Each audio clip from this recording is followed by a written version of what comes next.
Venice, Italy का वो शहर जो दुनिया में सबसे खूबसूरत शहरों में से एक। नहर, गोंडोला, खूबसूरत इमारतें और रोशन गलियां।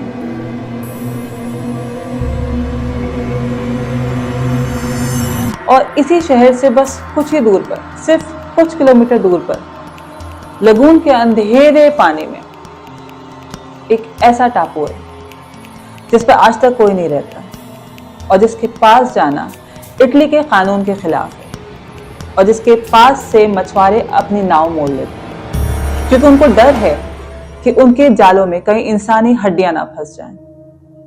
और इस आइलैंड का, इस टापू का नाम है पोवेगलिया।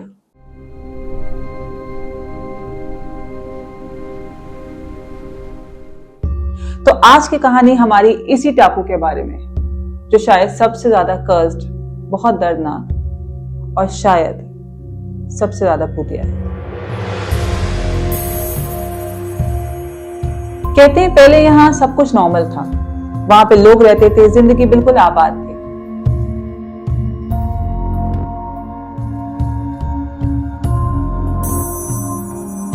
पर एक दिन कुछ ऐसा हुआ जिसने सबकी जिंदगियां बदल के रख दी। ये बात है 14वीं सदी की। यूरोप में एक महामारी फैली जिसे सब लोग ब्लैक डेथ या काली मौत भी कहते हैं, बुबोनिक प्लेग।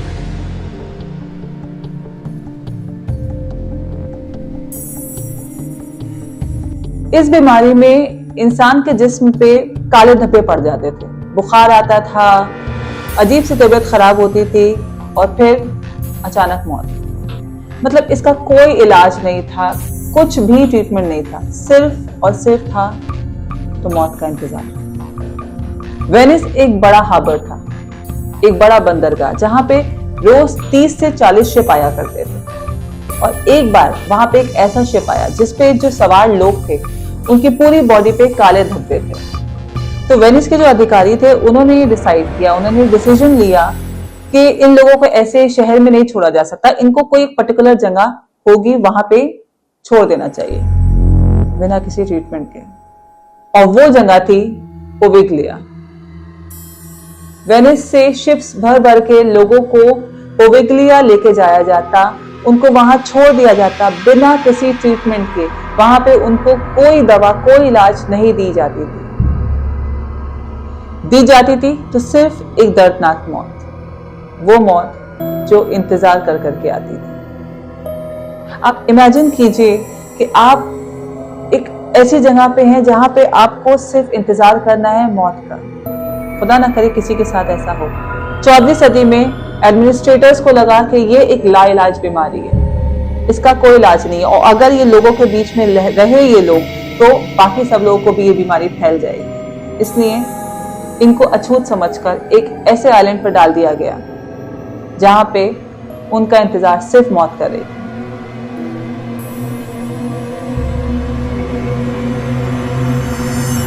पोवेगलिया के मरीज जहाज में बैठाए जाते, उस टापू पे उतारे जाते जहां वापस जाने का कोई रास्ता नहीं, वहां से बाहर निकलने का कोई रास्ता नहीं। रास्ता था तो सिर्फ और सिर्फ एक दर्दनाक, एक तकलीफ दे और इंतजार करने वाली मौत।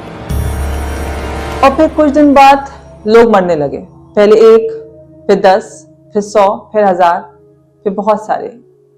और इन लोगों को दफन करने के लिए बहुत बड़े बड़े गड्ढे खोदे जाते जिन्हें प्लेग पिट कहा गया था।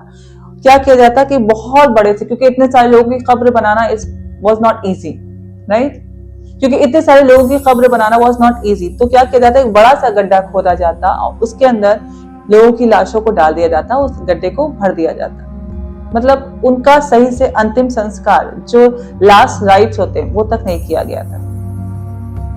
मतलब हजारों लाशें एक साथ गड्ढे में डाल दी जाती थी, उन पर या तो मिट्टी डाल दी जाती थी या फिर उन्हें आग लगा दी जाती थी। उनका कोई पूछने वाला नहीं था, कोई उनका दर्द बांटने वाला नहीं था, कोई उनसे पूछने वाला नहीं था कि उन पे क्या बीती। अच्छा, यहाँ पे मैं आप लोगों को एक चीज बताऊं कि एक चीज जो बहुत रोंगटे खड़े कर देने वाली है कि कुछ लोगों को पोवेगलिया में सिर्फ इसलिए भेज दिया गया क्योंकि एडमिनिस्ट्रेटर्स को सिर्फ शक था कि वो बीमार हो सकते हैं। मतलब वो बीमार नहीं थे, लेकिन सिर्फ शक की बेसिस पे उन्हें पोविग्लिया में छोड़ दिया गया मरने के लिए।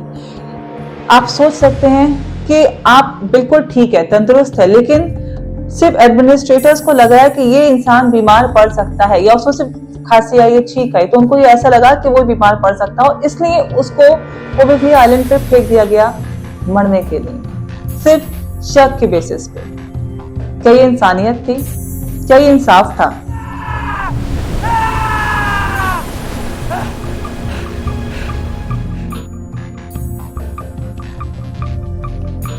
कहते हैं आज पोविग्लिया की जो जमीन है उसकी 50% जमीन पर इंसानों की हड्डियां और राख मिलती है।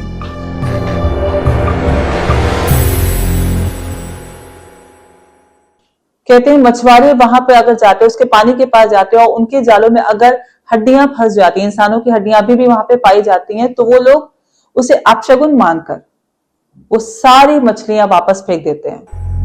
कहते हैं इस पोविग्लिया आइलैंड पे 1,60,000 लोग लाए गए थे, जिनमें से शायद इक्का दुक्का लोग थे जो वापस जा पाए, मतलब जाने की उम्मीद तो वहां पे थी ही नहीं। कहा जाता है शायद उनमें से 1 या 2 या कुछ लोग जिंदा बच पाए थे, बाकी सब लोग वहीं पर मर गए, क्योंकि उनके पास कोई होप नहीं थी, जीने की कोई वजह ही नहीं थी। उनको पता था कि उनको वापस कभी नहीं बुलाया जाएगा, उनको वहां से बाहर कभी नहीं निकाला जाएगा। क्या बेबसी की मौत होगी।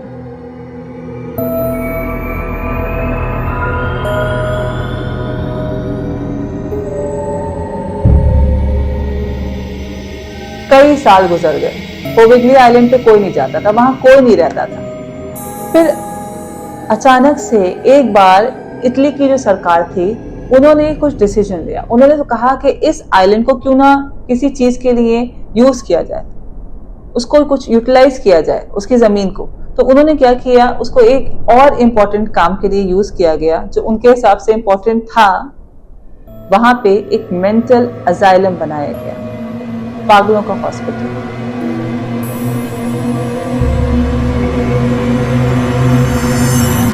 फिर धीरे धीरे करके मरीजों को भी इस टापू पे लाया गया, बिल्कुल वैसे ही जैसे प्लेग के टाइम पे लोगों को लाया जाता था।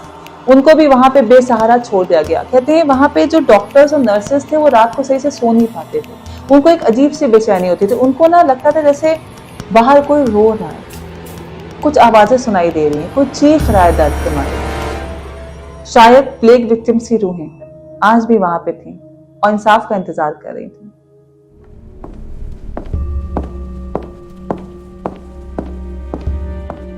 और फिर कुछ टाइम बाद पोविग्लिया में एक डॉक्टर आया।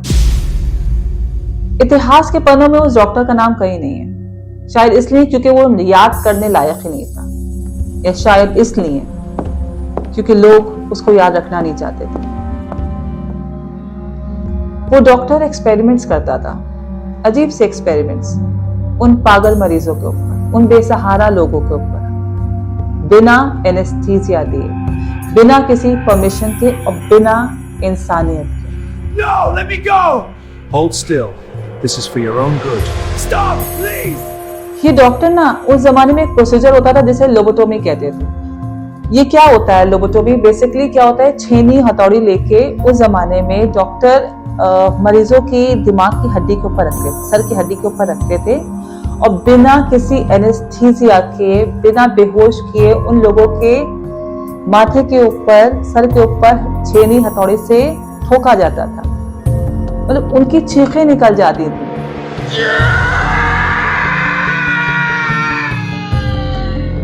मतलब कितना बेरहम था ये डॉक्टर।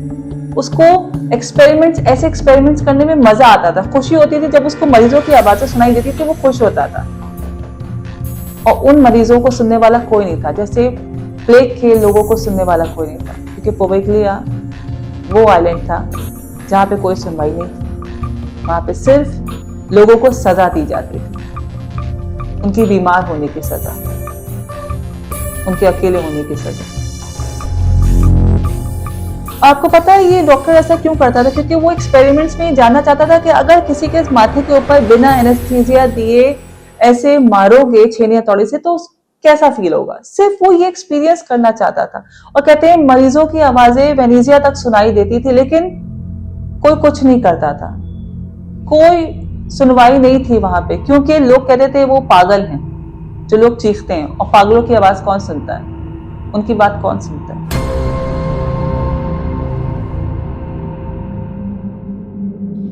फिर वो कहते हैं ना, ऊपर वाले की लाठी में आवाज नहीं होती है। आखिरकार इस डॉक्टर को उसके किए की सजा मिली। कहते हैं वो डॉक्टर अपने लास्ट दिनों में कुछ अजीब सी हरकतें करने लगा था, कुछ पागलों जैसा बिहेव करता था। वहां के जो लोग थे, जो चश्मदीद थे, जो अलग नर्सेस थी, या जो लोग पागल थे, जो बाद में सही हुए, उन्होंने बताया कि वो कभी अपने कमरे से बाहर आता था, कभी कमरे के अंदर जाता था, उसको अजीब सी एक बेचैनी होती थी। वो कहता था कि उसको एक अजीब से कुछ आवाजें सुनाई देती, कुछ कराहने की आवाजें, बहुत दर्द की आवाजें, और वो आवाजें उसको सोने नहीं देती।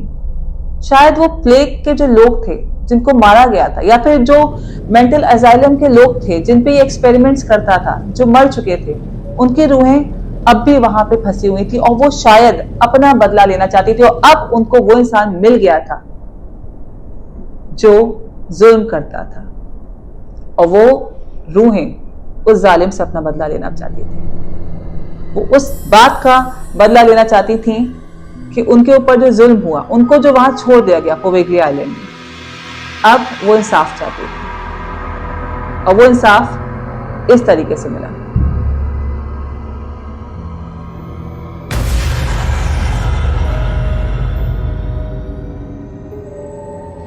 एक रात डॉक्टर घंटों तक हॉस्पिटल में घूम रहा था, उसको अजीब सी बेचैनी हो रही थी। फिर उसने अचानक, पता नहीं क्या हुआ, वो हॉस्पिटल की अजाइलम की सबसे ऊंची जगह पे पहुंचा। उसे कहते हैं बेल टावर।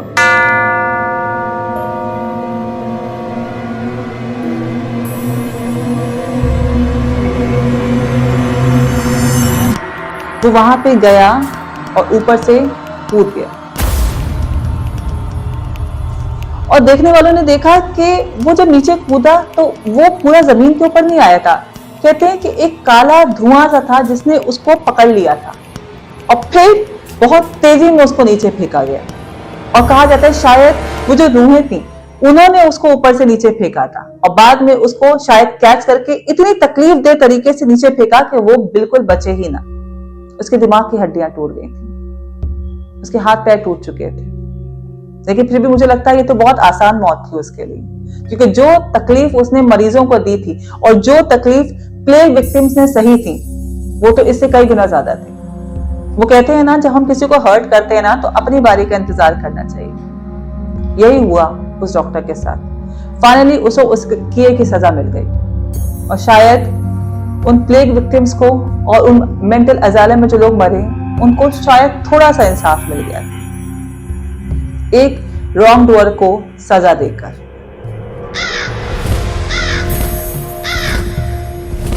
अच्छा, आपको एक रियल फैक्ट बताती हूँ। आज भी इस बेल टावर का जो घंटा है वो बजता है, जो बेल है वो सुनाई देती है रात के वक्त अकेले में। लेकिन सबसे शॉकिंग बात, या कह दूं इंटरेस्टिंग बात यह है कि वो बेल टावर की जो बेल है, जो घंटा था, वो पहले ही निकाल दिया गया था, कई साल पहले निकाल दिया गया था, लेकिन आज भी वो बेल सुनाई देती है।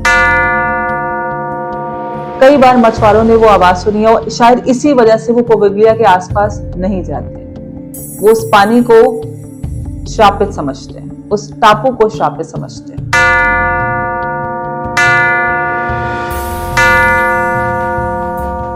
कहते हैं यहाँ पे खाली एक रूह नहीं है, यहाँ पे कई रूहें हैं, कई आत्माएं हैं, और सबसे ज्यादा देखी जाने वाली आत्मा जो लोगों ने देखा है वो है एक छोटी बच्ची की, जिसे लोग लिटिल मारिया बोलते हैं। लोग कहते हैं वो छोटी सी बच्ची है जो बहुत ही गले सड़े कपड़ों में है, जिसके पूरी बॉडी पे काले धब्बे हैं। कहते हैं पोवेगलिया में जब प्लेग फैला था तो उस बच्ची को अपने माँ बाप से जुदा कर पोवेगलिया में डाल दिया गया था मरने के लिए, बेसहारा। वो बच्ची बहुत रोती थी, और कहते हैं आज भी वो बच्ची पोवेगलिया के किनारे पे भागती हुई दिखाई देती है। शायद वो आज भी अपनी माँ को ढूंढती है, उनको पुकारती है। शायद वो इस इंतजार में कोई आएगा उसको लेके जाएगा, लेकिन उसकी माँ उसको कभी लेने नहीं आएगी।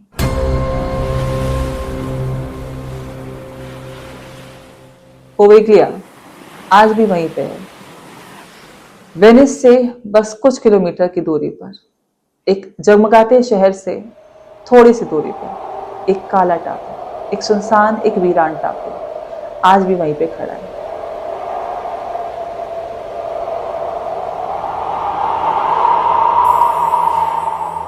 साल 2014 में इटली सरकार ने इस टापू को 99 साल के लिए लीज ऑक्शन पर डाला। इटली की सरकार वहां पे एक होटल बनाना चाहती थी, पर उसको कोई खरीदने आया ही नहीं। वो पोवेग्लिया आज भी वीरान है, कोई नहीं रहता वहां, कोई नहीं जाता वहां रहते हैं सिर्फ वो 1,07,000 रूह हैं जो आज भी इंसाफ की तलाश में है, जिनको बेसहारा वहां पे मरने के लिए छोड़ दिया गया। क्या गलती थी उनकी? क्या ये उनके साथ इंसाफ हुआ था? क्या आपको लगता है वो इंसाफ था कि कोई अगर मरीज हो, कोई बीमार हो, एक तो वो तकलीफ में, उसको मरने के लिए छोड़ दिया जाए, उसको उसके घर वालों से जुदा कर दिया जाए? क्या खाएगा, क्या पिएगा, कैसे रहेगा, कैसे सरवाइव करेगा? अपने ऊपर रख के सोचिए।